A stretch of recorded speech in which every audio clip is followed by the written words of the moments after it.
There was a ritual, ancient and profound, where a single coin decided the fate of a young girl's life. Picture yourself as a girl of 14. Your finest linen robe is cool against your skin.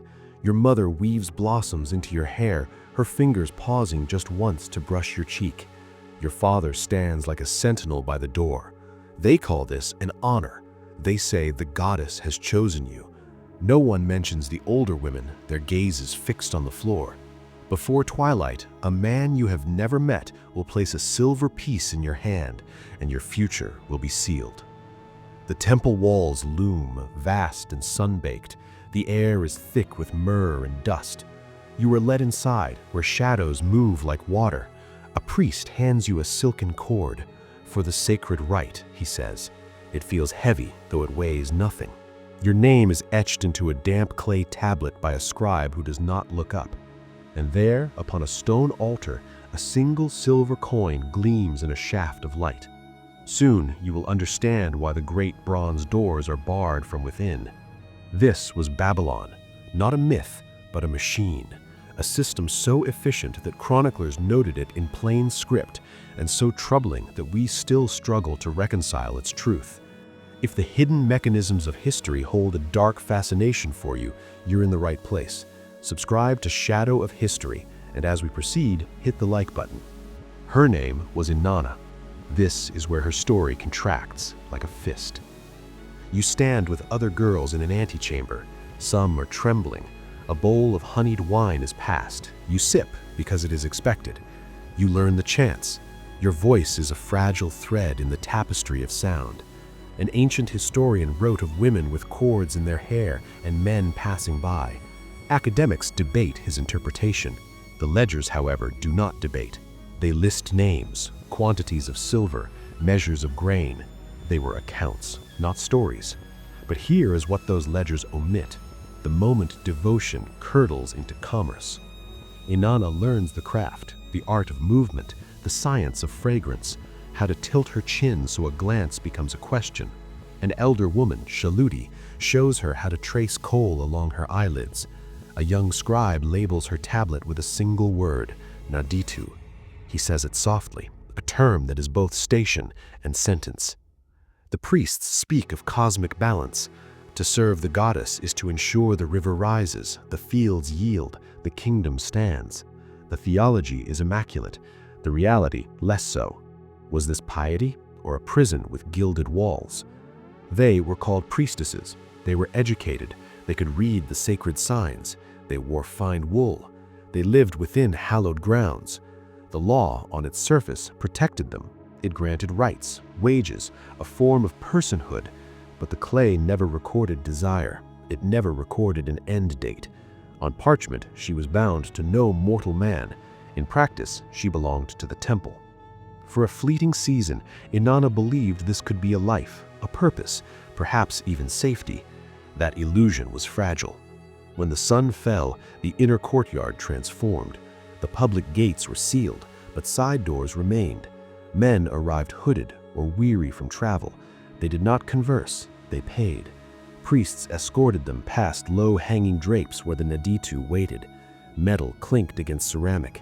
Names were tallied. A portion was set aside for the altar. The rest fed the granaries. Here, ritual became rotation. Inanna watched a woman who had served for decades depart the curtained space. Her movements were economistic. Her eyes held a practiced emptiness. The city spoke of her with a hollow respect. Yet her path was now solitary.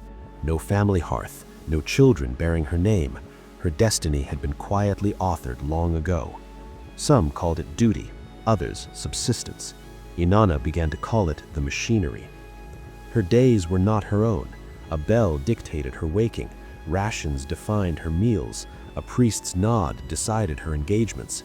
No one raised a hand to her. No one needed to. A woman who cannot leave is not staying by choice. On her thin pallet at night, Inanna remembered the scent of her mother's bread, the feeling of safe hands on her hair. The silken cord now felt like a leash. The temple records offered no solace. They simply documented, then they stopped. Then came the great rite, the annual ceremony to bind the city's fortune to the divine. It was wrapped in public spectacle, flowers, procession, song. Within the walls, the preparation was clinical. Inanna's name was called. Shaluti anointed her with oil. The cord was fastened. The air grew dense, expectant. The high priestess herself stood vigil, a statue of white and gold, though her knuckles were white where she gripped her staff. The inner sanctum was cavernous, lit by braziers that threw monstrous, dancing shadows against walls carved with bulls. An altar of obsidian dominated the space. Inanna's task was to anoint it. As she poured the oil, it spread like a dark, liquid pupil. He entered. Whether he was king, governor, or high official, his presence was an anchor, pulling all gravity towards him. The priests circled, their chant a low drone. Then the pronouncement, "Tonight you become the vessel. The land's abundance rests within you." A declaration so ancient it felt like a law of nature, a declaration that permitted no dissent. What transpired in that chamber was never detailed in any archive. Only fragments hint at it. Poems of the prepared chamber, hymns to sacred union. But Inanna's existence was irrevocably altered from that night forward. The next morning, the high priestess acknowledged her with a formal nod. Scribes made new marks by her name. Even Shaluti's look had changed, a recognition now tinged with a deep, unspoken sorrow. "You have seen the engine of this place," Shaluti whispered later, "and it has seen you." No further explanation came, none was required. Some doors, once opened, cannot be closed. And then, one season, her name was simply no longer called. There was no farewell. The entries in the ledger grew sparse, then ceased entirely.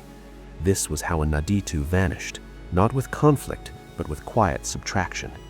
The system had extracted its required service, and it moved on. This is how multitudes of lives were concluded within those walls, not with narrative, but with silence. Scholars contend because contention is cleaner than a grim verdict. The tablets do not contend. They reveal an apparatus that operated flawlessly, productively, by absorbing women without sound. Payments logged, functions assigned, rituals standardized, lives folded into ledger and law. Some entered by choice, many were given. A handful attained minor prominence, most dissolved without a trace. Inanna existed in the median, molded by a structure that lifted her just enough to be functional, then consumed her entirely. History records transactions, not the human heart. The temple is dust now, the ziggurat a mound, the chants echoes lost to wind. But the inquiry persists. What did Inanna, in her final days, truly believe? Did she cling to faith? Did she dream of a gate left unlocked? Or did she finally master the art of not dreaming at all? History will never reply. The ledgers do not document yearning, they document exchanges. And so, Inanna endures only as this, a name briefly impressed on clay. A life used as fuel for an engine that declared itself holy, a testament that the most radiant institutions often cast the deepest, coldest shadows. If you wish to acknowledge Inanna and the countless others who were tallied but never truly remembered, speak her name below. And if you want us to continue uncovering the shadows of our past, make sure you've liked this video and subscribed to Shadow of History. We see the names the ledgers forgot.